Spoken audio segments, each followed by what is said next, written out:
আজকে যে রেসিপিটা বানাবো সেটা আমার ঠাকুমার হাতের রান্না। সেটা হলো পোস্ত বড়ার টক। সেটা বানানোর জন্য পোস্তকে ভালোভাবে মিহি করে গুঁড়ো করে নিয়েছি। গরম প্যানে জিরে শুকনো লঙ্কাকে ড্রাই রোস্ট করে নিয়েছি। তারপরে পোস্ত গুঁড়োর সাথে নুন আর লঙ্কা গুঁড়ো মিশিয়ে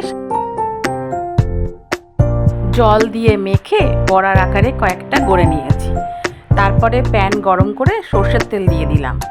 সর্ষের তেল যখন গরম হয়ে গেল তখন তাতে পোস্তর বড়াগুলো দিয়ে উল্টে পাল্টে ভেজে তুলে নিলাম। ওই তেলেতেই 5 ফোড়ন আর শুকনো লঙ্কা ফোড়ন দিয়ে তাতে ভিজিয়ে রাখা তেঁতুলের জল আর কাঁচরা দিয়ে দিলাম। নুন, হলুদ, পরিমাণ মতো চিনি, সামান্য ভেজে রাখা টোস্টেড মশলাটা আর লঙ্কা গুঁড়ো দিয়ে ভালোভাবে খুব নেড়ে নিয়ে মিশ্রণটা যখন একটু ঘন হলো তখন তাতে পোস্তর বড়াগুলো দিয়ে দিলাম।